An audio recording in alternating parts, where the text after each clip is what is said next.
السلام علیکم ورحمۃ اللہ وبرکاتہ۔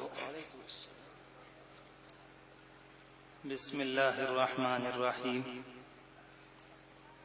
الحمد للہ وکفی وسلام علی عبادہ الذین اصطفی، اما بعد۔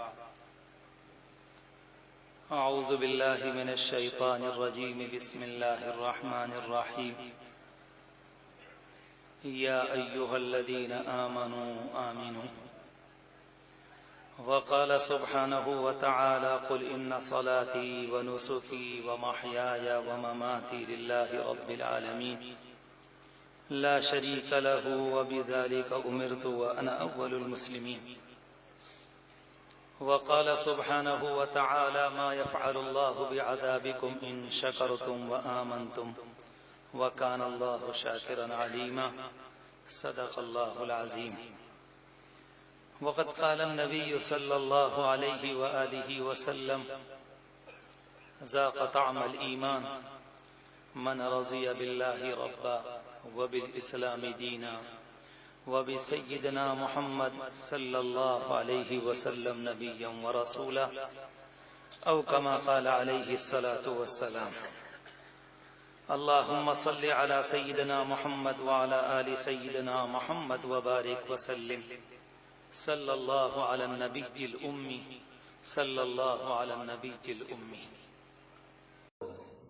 نبی اکرم صلی اللہ علیہ وسلم کی ذات عالی سے شروع ہو جاتا ہے، مگر اس لمبی تفصیل میں نہ جا کر میں صرف اتنا عرض کروں، ہمارے ملک ہندوستان میں جب باہر سے رہنے والے اور باہر کی دنیا کے بسنے والے یہاں آئے اور یہاں آنے کے بعد انہوں نے قدم جمائے اور ایک وقت وہ آیا کہ ہمارا پورا ملک ان کے قبضے میں چلا گیا۔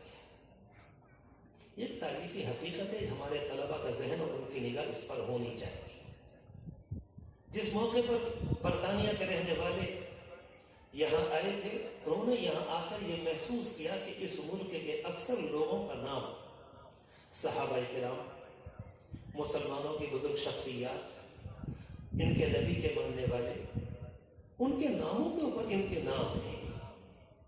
اور دوسری تحقیق یہ سامنے آئی تھی اس وقت کہ ان کی اکثریت نے ابھی مکے مدینے کو دیکھا بھی نہیں۔ وہ قوم اپنے مزاج میں خاص طبیعت اور ایک رنگ رکھتی ہے، اس کی طبیعت کے اندر ہر بات کی تحقیق اور ریسرچ ہے۔ اسی بنیاد پر ہمارے اور آپ کے ہاں کلکتے میں فورٹ ولیم کالج قائم کیا گیا تھا۔ اور سچی بات یہ ہے کہ اس تاریخ کو جھٹلایا نہیں جا سکتا کہ ان کے زمانے میں ایسے بہت سے کام یہاں ہمارے ملک میں انجام پائے، بالخصوص اردو زبان، اردو لغت، اردو قواعد، اردو کے نحو و صرف، اس طرح کی چیزیں مرتب ہوئیں جو اس سے پہلے ہمارے یہاں مرتب نہیں تھی۔ انہوں نے آ کر یہ بات دیکھی تھی کہ یہاں پر رہنے والے اور بسنے والے ان کا نام اکثر صحابہ کرام کی طرف منسوب ہے۔ میں احتراماً عرض کر رہا ہوں، پتہ لگایا کہ مسئلہ ہے کیا۔ تحقیق کے بعد یہ بات سامنے آئی تھی کہ دو مصدر ہیں، دو بنیادیں ہیں، دو جڑیں ہیں جہاں سے اس قوم کو پانی ملتا ہے اور جہاں سے ان کو ان کی طبیعت کے مطابق زندگی گزارنے کا شعور اور سلیقہ ملتا ہے۔ نمبر 1 ہماری مسجدیں، نمبر 2 ہمارے مدرسے۔ انہوں نے یہ بات چاہی تھی کسی طرح سے مسلمانوں کے دل کے اندر سے ایمان کے بیج کو مار دیا جائے اور یہاں پر اللہ کا نام لینے والا کوئی نہ بچے، اور ایک بھی ایسا نہ ہو جو کہ اس ملک کے اندر اسلام کے لیے اپنے آپ کو یا اپنے مال کو یا اپنی جان کو استعمال کرنے والا باقی ہے۔ پتہ لگایا گیا یہ دونوں، ایک مسجد ایک مدرسہ، ان کی فنڈنگ کے کرنے والے اور ان کو معاونت دینے والے، ان کو تعاون دینے والے وہ کون ہیں؟ اس قوم کے ذہن میں یہ بات آئی کہ بہت اچھا ہوگا کہ براہ راست مسجد کی دیواروں سے ٹکراؤ نہ کیا جائے۔ کبھی کبھی قوم کا مزاج ایسا ہوتا ہے کہ ایک انسان شرابی ہے، غلط لائن پر اس نے اپنے آپ کو ڈال رکھا ہے، لیکن جب مسجد کے حرمت کا مسئلہ آتا ہے تو وہ اپنے نشے سے کھڑا ہو جاتا ہے اور اس کے بعد اپنی جان کو نچھاور کر دیتا ہے۔ ایک دو واقعی اس طرح کے بے شمار واقعات۔ مسجد اور مدرسوں کی دیواروں سے براہ راست چھیڑ چھاڑ نہ کر کے اس قوم نے یہ چاہا کہ ان کے تعاون دینے والوں کے ہاتھوں کو پیچھے کر دیا جائے۔ نہ ان کے پاس تعاون رہے گا، نہ ادارے باقی رہیں گے، نہ تعلیم ہو سکے گی، نہ بچوں کو ذہنی شعور ملے گا، نہ تربیت کا موقع ملے گا۔ اس بنیاد پر یہ کام کیا۔ پتہ چلا کہ ان کو تعاون دینے والے اس زمانے کے نواب، اس زمانے کے رؤساء، اس زمانے کے صاحب سرور، اس زمانے کے بزرگ جن کے دل میں رب العالمین نے خیرات کا جذبہ بھر دیا. امت اللہ کا شکر ہر دور میں اپنے مقصد میں کامیاب رہی. کوئی دور ایسا نہیں آیا کہ امت نے پانچ پن کا ثبوت دیا ہو اور امت کے اندر کام کرنے والے نہ رہے ہو. یہ ہماری تاریخ نہیں بنا اور انشاءاللہ قیامت تک ہوگا بھی. اس لیے میں نے عرض کیا، انہیں بلایا گیا اور بلانے کے بعد یہ کہا گیا کہ یا تو آپ اپنے ہاتھوں کو پیچھا کریں ورنہ ہم آپ کی زمینوں کو ایکوائر کر لیں. آپ کی زمینیں آپ کے قبضے میں نہیں رہیں گی، آپ ان کے مالک نہیں رہیں گے. نتیجہ یہ نکلے گا کہ آپ کنگال ہو جائیں گے. کب تک آپ کا اثاثہ آپ کا ساتھ دے گا؟ بہتر یہ کہ آپ اپنے ہاتھوں کو پیچھے کریں. بہت سے اللہ کے بندے ایسے تھے جنہوں نے اس خوف سے اپنے آپ کو پیچھے کر دیا. حالات بتاتے ہیں، حالات ہر مرتبہ ایک سے نہیں ہوا کرتے، ہر دم آگے نہیں بڑھا جاتا ہے، کبھی دو قدم پیچھے کو بھی ہٹائے جاتے ہیں. اور قرآن مجید کی پوری داستان ہمارے اور آپ کے سامنے. ہمیں قرآن مجید میدان بدر بھی بتلاتا ہے، ہمیں قرآن مجید میدان احد بھی بتلاتا ہے، اور اسی طرح سے ہمیں اور آپ کو قرآن مجید اصحاب کہف کا واقعہ بھی بتلاتا ہے. نہ معلوم کس مصلحت کی بنیاد پر کچھ اللہ کے بندوں نے اپنے آپ کو پیچھے ہٹایا. ہم ان کے دل پر حملہ نہیں کرتے، لیکن کچھ وہ بھی تھے جنہوں نے اپنے آپ کو پیچھے نہیں ہٹایا اور ان کی زمینوں کو لے لیا گیا. لیکن شاید آپ کو تاریخ کی حقیقت معلوم ہوگی کہ اس دور میں مدرسے بڑی مقدار میں اس کگار پر آ گئے کہ ان کو بند کر دیا جائے. قاضی عبدالعزیز عباسی رحمۃ اللہ علیہ نے ان واقعات کو بڑی تفصیل کے ساتھ لکھا. ایک بڑا جانباز آدمی گزرا ہے اور اس اللہ کے بندے نے اس کو موضوع بنایا، اور موضوع بنانے کے بعد دیکھا کہ ہوا کیا ملک میں.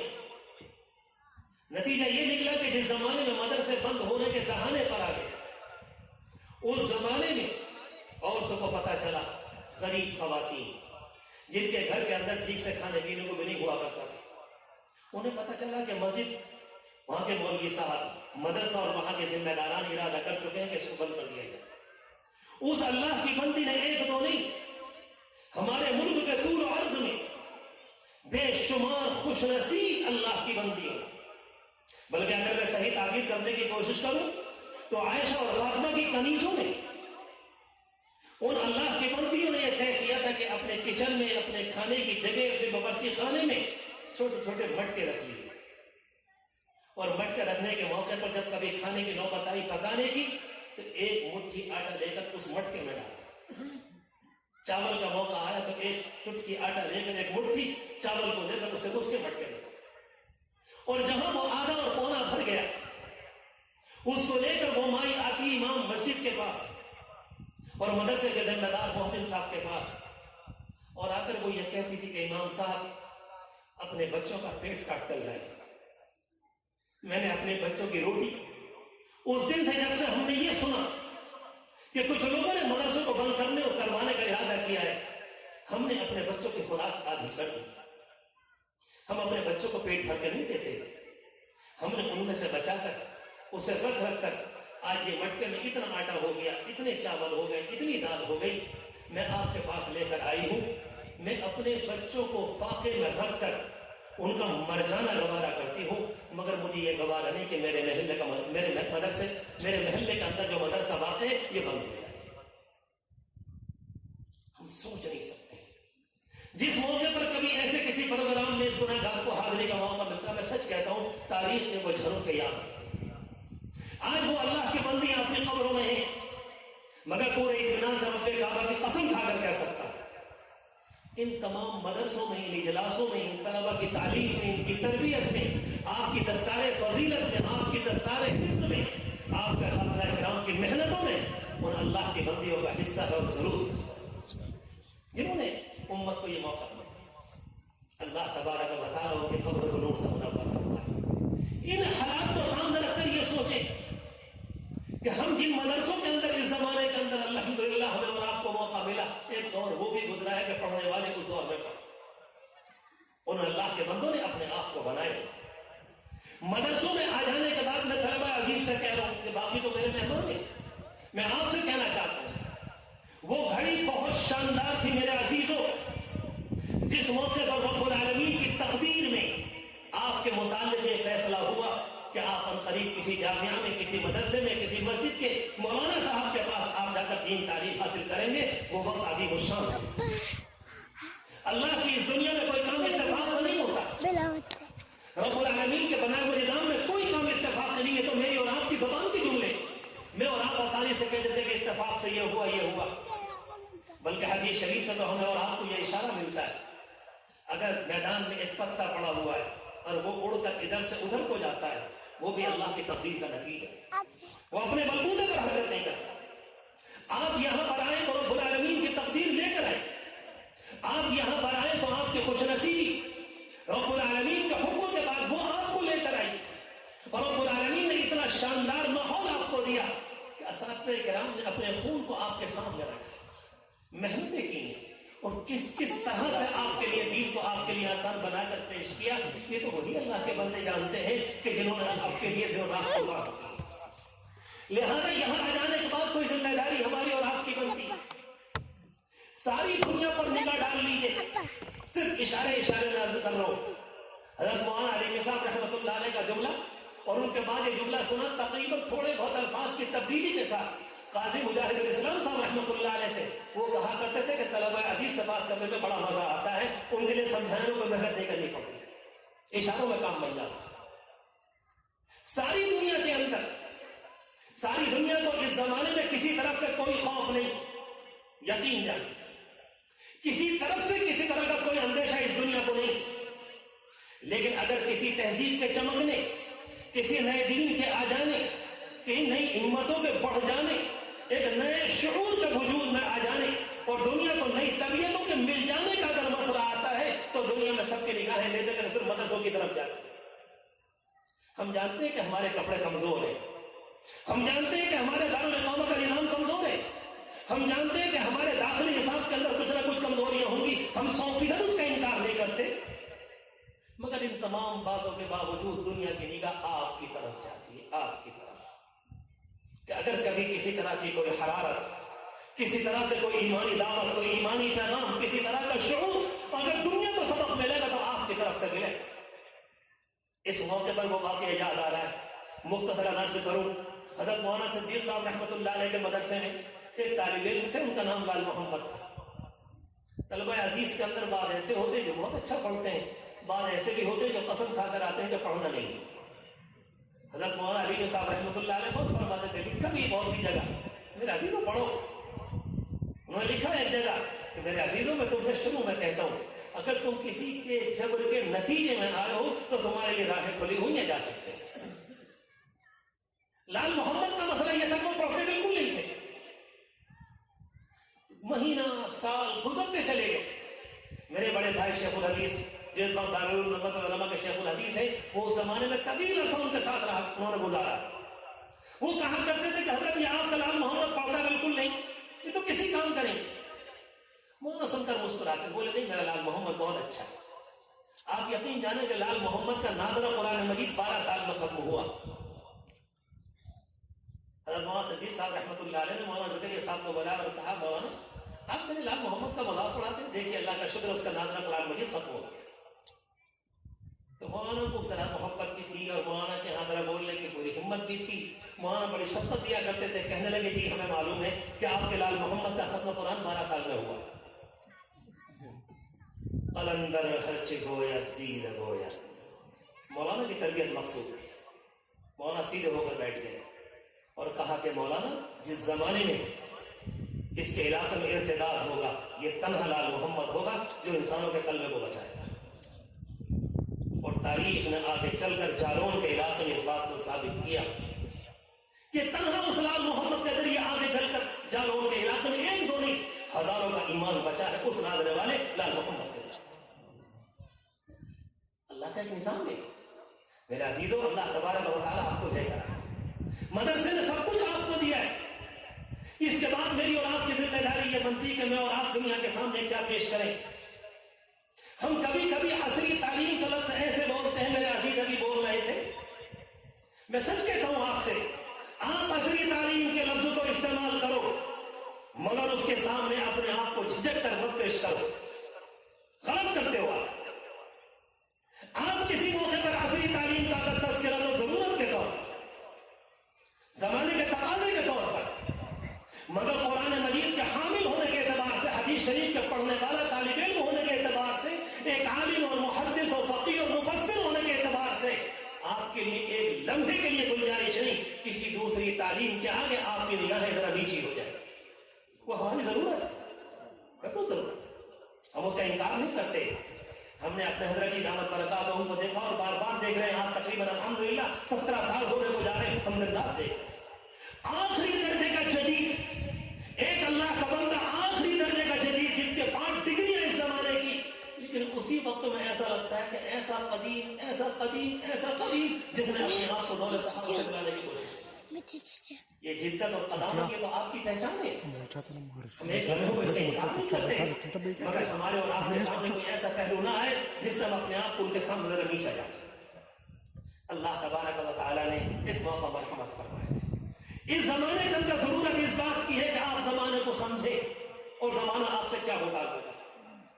ہم کبھی کبھی خوش فہمیوں میں آتے، اخبارات کو پڑھ کر، رسائل کو پڑھ کر، موبائل کی خبروں کو دیکھ کر، ادھر ادھر کی دیکھ کر کہ دنیا ادھر کو آ رہی، دنیا ادھر کو آ رہی، کہ نئے لوگ اسلام میں داخل ہو رہے. میرے عزیز و حقانیت سے اپنے آپ کو ہٹانا نہیں چاہیے، آنکھوں کو نہیں چرانا چاہیے. میں آپ سے کھل کر کہہ رہا ہوں، جتنی مقدار میں اور آپ سنتے ہیں کہ ادھر سے ادھر کو آ رہے ہیں، یقین جانو ان علماء کرام کی موجودگی میں جسارت ہوگی، مگر پورے اطمینان سے کہہ رہا ہوں لاکھوں کی مقدار ادھر سے ادھر کو بھی ہے. الامان الحفیظ لاکھوں کی. ابھی آپ کے سامنے طلاق کا مسئلہ آیا، طلبہ عزیز سے تو الحمدللہ کوئی بات پوشیدہ نہیں ہوتی، وہ ان حقیقتوں سے واقف ہوتے ہیں. شاید آپ کو معلوم ہوگا کہ ملک کی تقریباً مسلم 5 کروڑ خواتین نے یہ دستخط کیے ہمیں اسلام کا نظام طلاق چاہیے. ہم اس سے مطمئن ہیں، وہ ہماری زندگی کا حصہ ہے، وہ اسلام کا اٹوٹ حصہ ہے. ہم ایک لمحے کو اس سے دستبردار ہونے کو تیار نہیں، مگر دل پر ہاتھ رکھ کے ہی سنو اور دل میں بیٹھاؤ اس بات کو کہ تقریباً 7 لاکھ خواتین نے یہ لکھ کر دیا جو مسلمان ناموں سے موسوم تھیں کہ ہمیں اسلامی طلاق کا قانون نہیں چاہیے. ارتداد کس کو کہتے ہیں اور انکار کس کو کہتے ہیں، اور حدیث کا انکار کس کو کہا جائے گا، اور قرآن کی آیات کا انکار کس کو کہا جائے گا، اور ارتداد کس کو کہتے ہیں. خطرناک ارتداد کی لہریں، بڑے سے بڑا قلعہ اپنی جگہ ہل رہا ہے. بڑا مشکل ہے اس زمانے میں کسی اللہ کے بندے کا اپنی جگہ پر جمع ہو جانا. ایک فتنہ کچھ زمانے پہلے آیا، علماء کرام کو معلوم ہوگا یا عقیدت، ایک شکیلیت کا فتنہ آیا. صرف ایک انسان نے دعویٰ کیا، دہلی میں جا کر تعلیم حاصل کی، وہاں جا کر انجینئر بنا، کچھ زمانے شروع میں جماعت میں لگا اور اپنے آپ کو ذرا مضبوط کر کے ذرا بولنے کا سلیقہ باصلاحیت ہونے کے بعد، سب کچھ ہونے کے بعد شاید آپ کو معلوم ہو ہماری یونیورسٹیوں کے تقریباً 70,000 مسلم نوجوانوں نے اسے وقت کا نبی تسلیم کیا. کیا کہیں گے آپ؟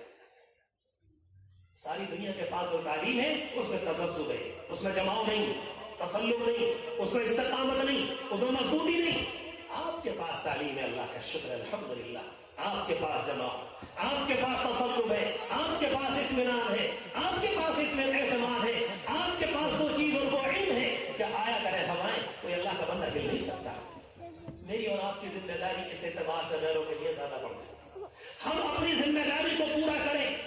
حضرت مولانا علی صاحب رحمۃ اللہ علیہ سے جملہ ہم نے 1980 کے بعد کسی موقع پر سنا تھا کہ ایک موقع پر ندوے کے میدان میں اجتماع تھا اور اتنے بڑا مجمع ہوگا اس زمانے میں شاید 5-6 ہزار کا، بہت بڑی مقدار رہی ہوگی تو اتنی ہوگی، کم بھی ہو سکتی ہے.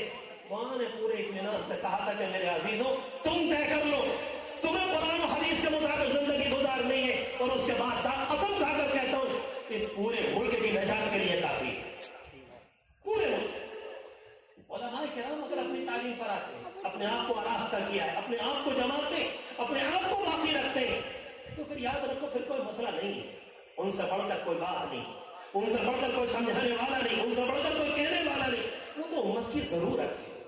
اللہ تبارک و تعالیٰ نے جب آپ کو یہ موقع مرحمت فرمایا، کتنے ہمارے عزیز طلباء ہیں جو دستار فضیلت لے کر واپس ہوں گے، کتنے ہیں جو اس مرحلے کو انشاءاللہ عنقریب پورا کریں گے، مگر اپنی ذمہ داری کو محسوس کریں. صرف ایک اللہ کا بندہ آیا تھا کسی زمانے میں، آج بھی فرانس کی لائبریری کے اندر بہت موجود ہے. ایک اللہ کا بندہ آیا تھا جسے میں اور آپ معین الدین اجمیری رحمۃ اللہ علیہ کے نام سے یاد کرتے ہیں. جس موقع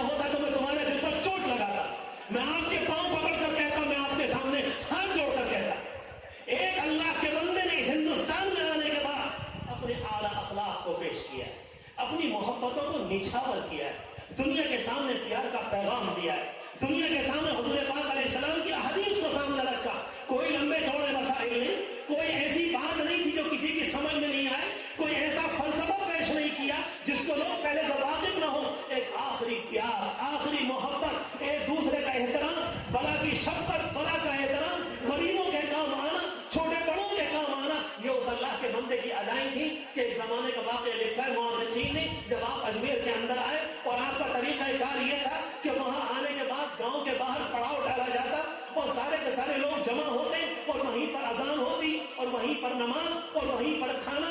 ایک موقع پر آپ نے سارے گاؤں کے لوگوں کو جمع کیا کہ سب کو بلا کر لاؤ اور جا کر کہو کہ آج مولانا صاحب کی طرف سے، آج ملا جی کی طرف سے دعوت ہے، سب کو بلا کر. سارے کے سارے گاؤں والے آ گئے. جب کھانے کا وقت آیا، دسترخوان لگ گیا، حضرت تشریف فرماتے. حضرت نے دیکھا دور ایک آدمی اپنی کمر کے اوپر گندگی کا ٹوکرا لے کر آیا. لکھا ہے مؤرخین نے، آپ نے فرمایا ہم نے تو اسے بلایا تھا، کیا ہمارا پیغام وہاں تک نہیں پہنچا؟ کیا ہماری دعوت وہاں تک نہیں پہنچی؟ کیا مسئلہ ہے، کیوں نہیں آیا؟ آپ نے کسی کو دوڑایا اور وہ اللہ کا بندہ گیا اور جا کر کہا ایک مولانا صاحب آئے ہیں، وہ تمہیں یاد کر رہے ہیں. ہمارے ہندوستان میں اونچ نیچ بہت تھی، یہ یہاں کے مزاج میں، یہاں کی مٹی اس کے تصور میں یہ بات نہیں تھی کوئی اللہ کا بڑا بندہ یا دنیا کا کوئی صاف بندہ یا کوئی اچھا انسان مجھے یاد کر سکتا ہے. لکھا ہے مؤرخین نے ایک دفعہ تو اس کے پاؤں میں کب کب بھی آ گئی. کہا میں نے سنا ہے کوئی مولانا صاحب آئے وہ مجھے یاد کر رہے ہیں. اور بڑے پیار کی زبان سے کہنے لگا ٹوٹے دل سے، ہم گندگی اٹھانے والوں کو کون سینے سے لگائے گا؟ ہمیں کون لگا سکتا ہے سینے سے؟ ہم گندا کام کرنے والے کون ہمیں پوچھے گا تم کیا کہہ رہے ہو؟ کسی اور کو بلایا ہوگا. کہا کہ نہیں تمہیں کو بلا رہے. اسے جا کر کہا، تاکید کی. وہ اللہ کا بندہ آیا، اپنی گندگی کے ٹوکرے کو رکھ کر آیا اور جیسے وہ وہاں پہنچا تو آپ نے کھڑا ہو کر استقبال کیا، استقبال کر کے اسے سینے سے لگایا. لکھا ہے مؤرخین نے کہ آپ نے لوٹا ہاتھ میں لے کر اس کے ہاتھ دھلوائے اور سارے کے سارے لوگ اپنی اپنی پلیٹوں میں ایک دوسرے کے ساتھ شریک تھے. اور جب وہ کھانے کا آیا آپ نے اس کو اپنی پلیٹ میں شریک کیا اور ایک لقمہ پہلے توڑ کر اس کے منہ میں رکھا. مورخ یہ لکھنے پر مجبور ہے کہ وہ کہتا ہے کہ مجھے نہیں معلوم کہ لقمہ پہلے پیٹ میں گیا یا ایمان پہلے دل میں گیا. یہ ادائیں یہ تو آپ کریں گے. دنیا تو ان باتوں کو سمجھتی بھی نہیں، دنیا ان باتوں کو سمجھنے سے قاصر ہے.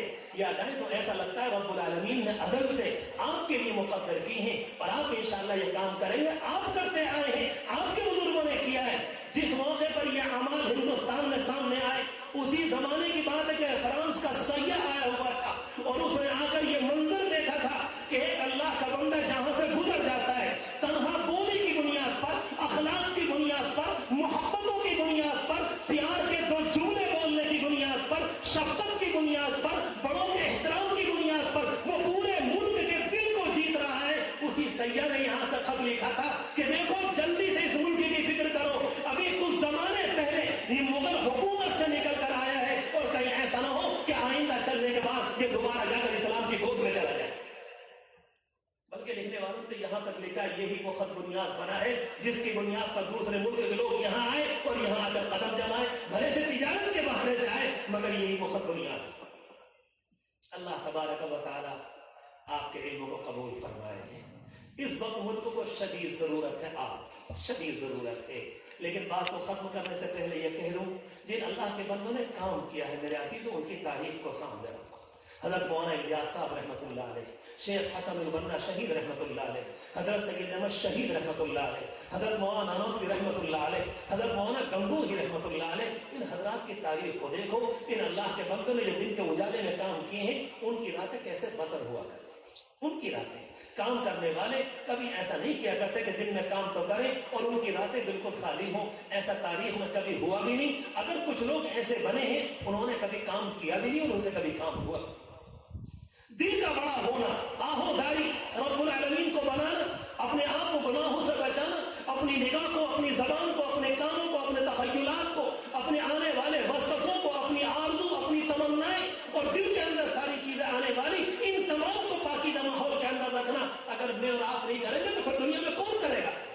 آپ کو شاندار ماحول ملا، آپ کو مسجد ملی، آپ کو لائبریری ملی، آپ کو دارالحدیث ملا، آپ کو دارالتفسیر ملا، آپ کو فقہا ملے، آپ کو محدثین ملے، آپ کو شاندار اساتذہ کرام ملے، آنسوؤں کے بہانے والے، آپ کو ماں کی طرح بنانے والے ملے. کتنی مرتبہ ہم ناراض ہوئے، کتنی مرتبہ ہم نے غیبتیں کی، کتنی مرتبہ ہم نے غلط جملے بولے مگر اللہ کے بندوں نے کبھی ہماری بات پر اف نہ کیا. اللہ انہیں سلامت رکھے اور اللہ کی لاکھ رحمتیں ان مدرسین نظام پر جنہوں نے ہماری کڑوی سن کر ہمیشہ محبتوں کے تحفے ہمارے اوپر نچھاور کیے. اس طرح شاندار ماحول کہاں ملے؟ ضرورت اس بات کی ہے میں اور آپ جس ماحول سے گزر رہے ہیں اپنے آپ کو یہاں بنائیں.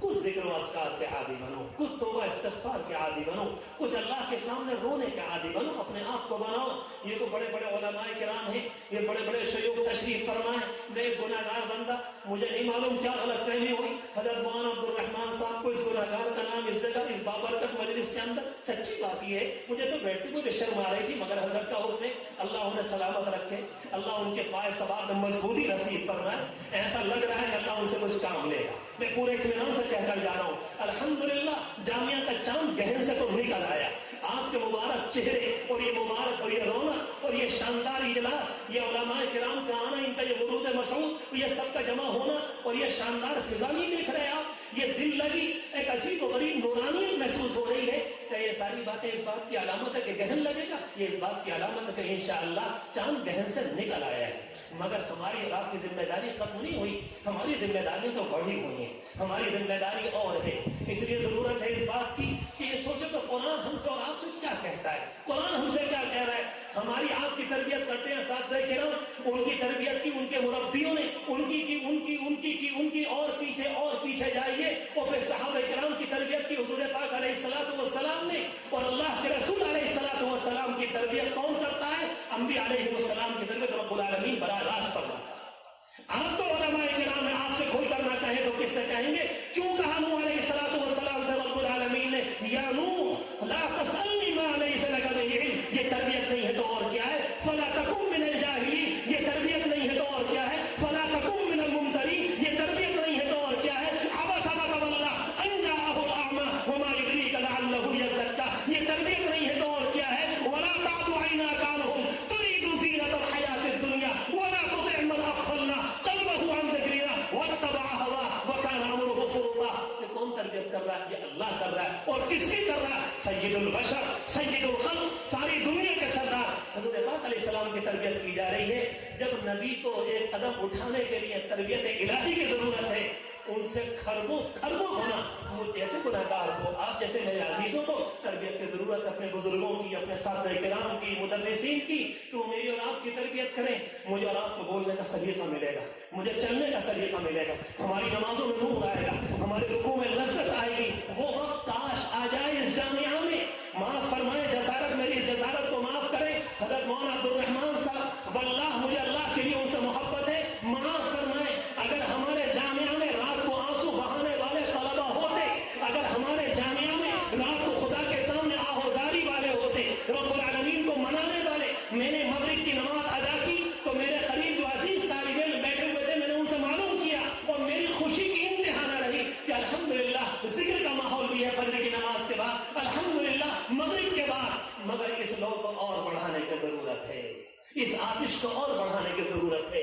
اس لوگ کو تھوڑا سا اور بڑھا دیں، ذرا موٹے موٹے آنسو بہا لیں۔ ہم اور آپ دیکھتے ہیں کبھی کبھی کوئی ماں اپنے بچے سے ناراض ہو جاتی ہے اور بچہ آ کر معافی مانگتا ہے، کہتا اماں جی معاف کر دیجیے، کہتا میں مت نہیں کروں گی، کہتا اماں جی میں آپ کے پاؤں پکڑ رہا ہوں، اس کے بعد کہتی معاف نہیں کرتی، وہ آتا ہے اماں جی کے کھنوں کو پکڑتا ہے، کہتا میں معاف نہیں کرتی، اور اس کے بعد اور اس کے بعد اور اس کے بعد بیٹھا بیٹھا بچہ رونے لگتا ہے۔ وہی ماں جو ابھی تک پاؤں نہیں پکڑنے دے رہی تھی، وہی ماں جو ابھی تک کانوں پر ہاتھ لگنے نہیں دے رہی تھی، جیسے بچے کی آنکھ سے آنسو نکلتے ہیں اپنے دوپٹے سے پیارے بچے کے آنسو کو صاف کرتی ہے تو کہتی ہے بیٹا رونا مت، جب ہم نے تمہیں معاف کر دیا۔ ایک ماں اپنے شریر بچے کے 2 آنسو برداشت نہیں کر سکتی، میرے عزیزو اللہ کے سامنے رو، بالخصوص اپنے آپ کے لیے، حضور پاک علیہ السلام کی امت کے لیے، اپنے اس مدرسے کے لیے، دنیا کے حالات کے اعتبار سے اپنے مستقبل کے لیے رب العالمین کے سامنے ہاتھ اٹھاؤ اور اللہ سے مانگو پورے یقین کے ساتھ، اے اللہ جب آپ لائے ہیں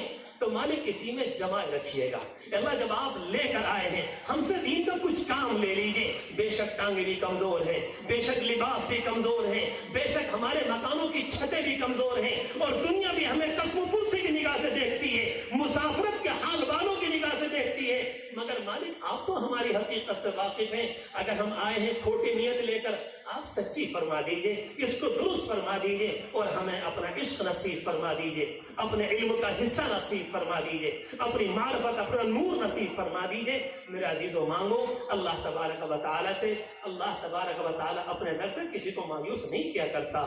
پھر دوبارہ مبارکباد دیتا ہوں آپ حضرات کو، آپ کے مدرسین کو جو مجھ سے ہر اعتبار سے بہت بڑے ہیں، اللہ ان کو سلامت رکھے، اللہ ان کو عافیت سے رکھے، اللہ کرے کہ جامعہ کو کبھی نظر نہ لگے، اللہ کرے کبھی نظر نہ لگے۔ میرے عزیزو، جامعہ کے در و دیوار کے لیے مانگو، ان پتوں کے لیے مانگو، ان میدانوں کے لیے اللہ سے مانگو۔ سچی بات یہ ہے، مجھے تو کہتے وہ علماء کرام کے بیچ میں ذرا اچھا سا نہیں لگ رہا، کئی بات میرے وجود سے آگے نہ بڑھ جائے، مگر اگر نہ کہوں تو کیوں نہ کہوں، اور کہوں تو کس زبان سے کہوں۔ ہم نے اور آپ نے سورۃ بقرہ کے اندر ایک واقعہ پڑھا ہے کہ جس موقع پر حضرت موسیٰ علیہ السلام اپنے وقتی مرشد کے ساتھ چلے تھے اور وہ آ کر کشتی میں سوار ہو گئے تھے، اور کشتی کو جب لے چلنے لگے تو کشتی کے تختے کو توڑ دیا تھا۔ پوری کہانی جو بعد میں کھل کر آئی، انہوں نے کیا کہا کہ یہ کیا آپ نے کیا، یہ کیا آپ نے کیا، یہ کیا آپ نے کیا، جس پر موسیٰ علیہ السلام کو برداشت نہیں ہوا تھا۔ ایک مرتبہ، دو مرتبہ، تین مرتبہ، اور اس کے بعد کیا کہا؟ انی اردت ان اعیبها اما السفینۃ فکانت لمساکین یعملون فی البحر فاردت ان اعیبها۔ اس اللہ کے بندے نے یہ بات کہی تھی، یہ کشتی کس کی ہے؟ کچھ بچوں کی کشتی، وہ کام کرتے ہیں، اور آگے جا کر کوئی ظالم بادشاہ تھا، امکان تھا کہ اگر چمک دمک والی ہوتی، چمک دمک والی ہوتی تو شاید چھیننے والا کوئی چھین لیتا۔ فرمایا کہ میں نے اس کو عیبدار بنا دیا۔ میری جسارت کو معاف کریں علماء کرام، ہم نے سچی بات کی ہے، ان اعیبہا کو ان اعیبہا نہ رہنے دیا۔ اتنا ہی کہوں گا، اس کے آگے نہ کہوں گا کہ ان اعیبہا جو ہے یہ بڑا گہرا جملہ ہے، ہم نے اس کو رہنا نہ دیا۔ نتیجہ یہ نکلا، شیطان کی نگاہیں لگ گئیں، لگتا ہے دنیا کی نظر لگ گئی، اور دنیا کے حالات نے ادھر کا رخ کر لیا۔ اللہ تبارک و تعالی اس طرح کے روز سے بد سے ہمیشہ کے لیے جامعہ کی حفاظت فرمائے۔ رب کریم یہاں کے مدرسین کی حفاظت فرمائے، یہاں کے طلبہ کی حفاظت فرمائے۔ آپ بھی مانگیں، میں بھی مانگوں گا، اللہ تبارک و تعالی جامعہ کے اس اجلاس کو بے انتہا قبول فرمائے۔ رب کریم اس اجلاس کے ذریعے ہماری خاص تربیت فرما دے، اور اللہ کرے ہم اس اجلاس کو بامقصد بنانے کے لیے جو کچھ کہا گیا اس پیغام کو یہاں سے لے کر جائیں۔ وآخر دعوانا ان الحمد للہ رب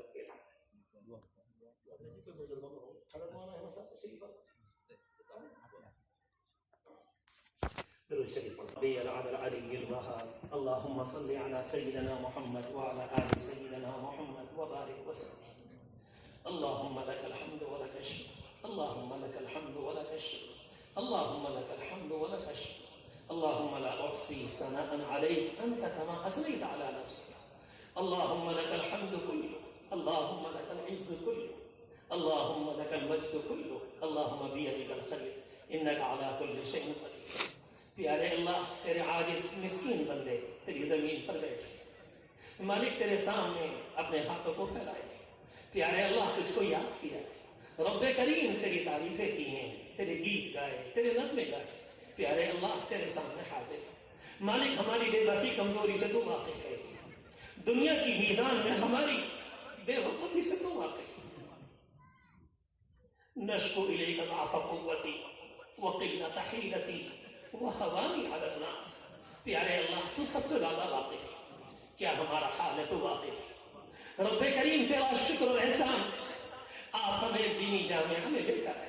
اے اللہ، وہ گھڑی کتنی شاندار تھی جب آپ نے ہمارے اور ہمارے عزیز طلبہ کے لیے فیصلہ فرمایا یہ آگے چل کر دین کو حاصل کرے۔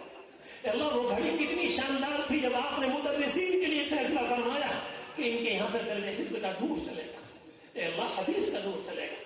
پیارے اللہ، کتنے کریم ہیں آپ، کتنے کریم ہیں آپ، کتنے کریم ہیں آپ، کتنے رحیم ہیں آپ، کتنے ودود ہیں آپ، اور کتنے پیار کرنے والے ہیں آپ۔ اے پیارے اللہ، جب آپ ہمیں لے بھی آئے اور آپ نے لا کر حاضر کر دیا، آپ نے یہاں پڑھا بھی دیا، آپ نے پڑھنے والا بنا بھی دیا، اور آپ نے پڑھانے والا بھی بنا دیا۔ اے رب کریم، اپنے کرم سے قبول فرما، اپنے کرم سے قبول فرما۔ میں اللہ مسئلہ قبولیت کا، مسئلہ قبولیت کا، اللہ قبولیت کا مسئلہ ہے، مالک قبولیت کا مسئلہ۔ اگر آپ قبول فرما لیں، آپ قبول فرما لیں، ہمارے دل اندر ختم ہو جائے، ہماری ذلت عزتوں میں بدل جائیں، ہماری پریشانیاں الفتوں میں بدل جائیں۔ اے پیارے اللہ، ایک رحمت کی نگاہ فرما دیجئے، پیارے اللہ ایک رحمت کی نگاہ فرما دیجئے، پیارے اللہ ایک رحمت کی نگاہ فرما دیجئے۔ رب کریم، یہ طلبہ عزیز ہیں، ان کی ٹانگیں بھی کمزور، ان کے لباس بھی کمزور، ان کے مکانات بھی کمزور، اور دنیا کے لوگوں نے یہ کمزور جانا، یہ مستضعفون فی الارض ہے۔ مالک، مگر ان کے عزائم یہ ہے، ہم تیرے دین کے چراغ کو مجھے نہیں دیں گے۔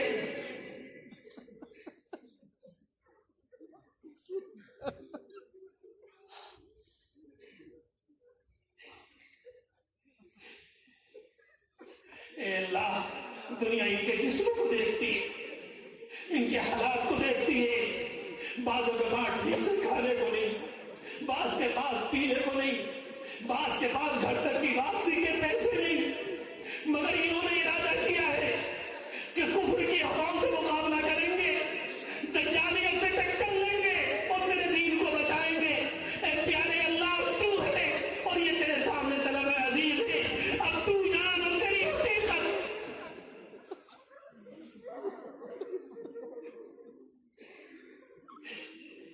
اے اللہ، ان میں سے ایک ایک کو قبول فرما، ان میں سے ایک ایک کو قبول فرما. اللہ، ان کے حفظ کو قبول فرما، ان کی حدیث کو قبول فرما، ان کے پڑھنے پڑھانے کو قبول فرما. اللہ، ان کے یہاں رہنے کو قبول فرما. اے پیارے اللہ، دین کا محافظ بنا دیجیے. اللہ، دین کا محافظ بنا دیجیے، دین کے لیے جانباز بنا دیجیے. ان کی ہمتوں کو توانا کر دیجیے، ان کو شعور دے دیجیے، ان کو وقت کا لہجہ دے دیجیے، ان کو بات کرنے کا سلیقہ دے دیجیے. ان کے اوپر حکمتوں کے دروازے کھول دے. اے لقمان پر حکمت کے دروازے کھولنے والے، ان کو اپنے دروازے سے محروم مت فرما. ہم تجھ سے نہ مانگے تو کس سے مانگے؟ کون تیرے دین کی تشریح کرے گا ان کے سوا؟ کون تیرے دین کو بیان کرے گا؟ اے پیارے اللہ، ہمارے حال پر رحم فرما، ہمارے حال پر رحم فرما، ہمارے حال پر رحم فرما، ہمارے حال پر رحم فرما. رب کریم، اس جامعہ کو قبول فرما، اس جامعہ کو قبول فرما، اس کے نظر و دیوار کو قبول فرما، اس کے پڑھانے والوں کو قبول فرما، اس کے ذمہ داروں کو قبول فرما، اس کے معاونین کو قبول فرما، اس کے در و دیوار کو محبت کی نگاہ سے دیکھنے والوں کو قبول فرما، یہاں آنے والوں کو قبول فرما. اے پیارے اللہ، ایک محبت کی نگاہ ڈال دیجیے، ایک محبت کی نگاہ ڈال دیجیے. اس اجلاس کو قبول فرما لیجیے. آج سے رحمتوں کا فیصلہ فرما دیجیے، آج سے برے دنوں کو ختم فرما دیجیے، ہماری کمزوری کو دور فرما دیجیے، ہمارے دل میں شرح دے دیجیے، ہمارے دل میں سکون دے دیجیے، ہمارے دل میں اطمینان دے دیجیے. اعتماد کو بحال کر دے، اعتماد کو بحال کر دے. اے پیارے اللہ، اس مجمع کا سب سے بڑا گنہگار تجھ سے بھیک مانگ رہا ہے.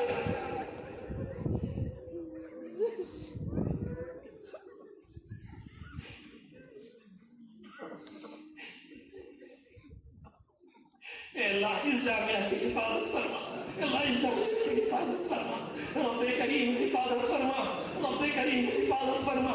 بدنظری سے بچا لیجیے، جادوگری سے بچا لیجیے، برے وقت سے بچا لیجیے، اس کے ذمہ داروں کو بچا لیجیے. اے اللہ، گناہ سے بچا لیجیے، برے وقت سے بچا لیجیے، اپنی پکڑ سے بچا لیجیے، آنے والی مصیبتوں کے دنوں سے بچا لیجیے. اے رب کریم، کفر کے نرک میں جانے سے بچا لیجیے، شرک کی نگاہ کا شکار بننے سے بچا لیجیے، الحاد اور دہریت کی ہواؤں کے آنے سے بچا لیجیے. اے پیارے اللہ، تمام مدارس اسلامیہ کی حفاظت فرما، تمام مساجد کی حفاظت فرما، تمام خانقاہوں کی حفاظت فرما، تمام مراکز کی حفاظت فرما.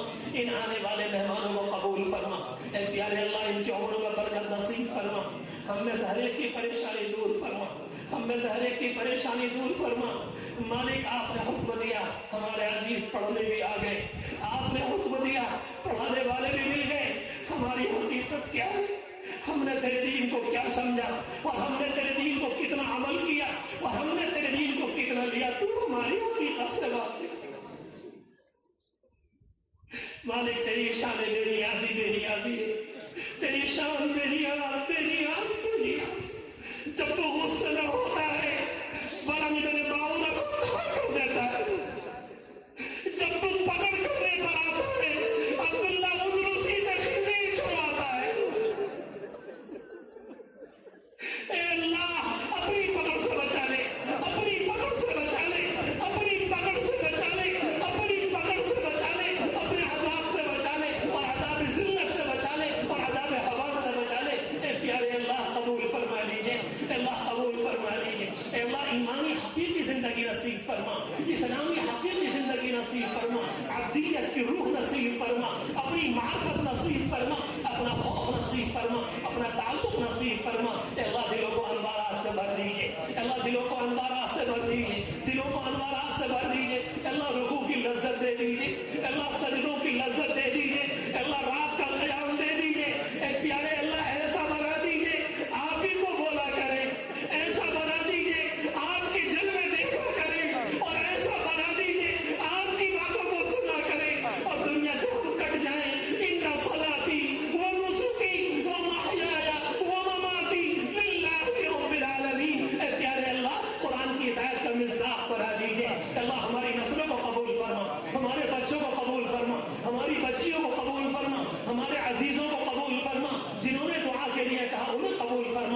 کا ہم پر حق ہے انہیں قبول فرما، جو ارادہ کریں گے انہیں قبول فرما۔ اے پیارے اللہ اس مجمع میں ہر ایک کی بیماری کو دور فرما، ہر ایک کی بیماری کو دور فرما، ہر ایک کی بیماری کو دور فرما، ہر ایک کی پریشانی کو دور فرما، ہر ایک کی تکلیف کو دور فرما، ہر ایک کو اللہ روحانیت نصیب فرما، اپنی عافیت نصیب فرما، اپنی محبت نصیب فرما۔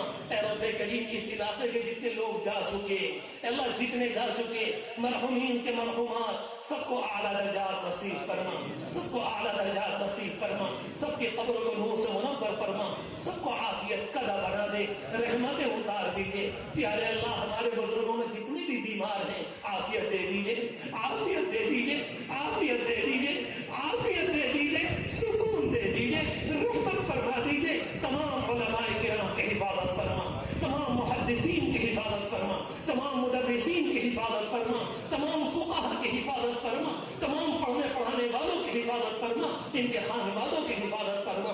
اے پیارے اللہ آپ کے نبی نے جتنی بھی خیر کی دعائیں مانگی ہم سب کے حق میں قبول فرما، ہماری نسلوں کے حق میں قبول فرما، اور جتنے شرور سے پناہ مانگی پیارے اللہ ہم سب کے لیے بھی پناہ مقدر فرما، اپنے کرم سے ہماری دعائیں قبول فرما۔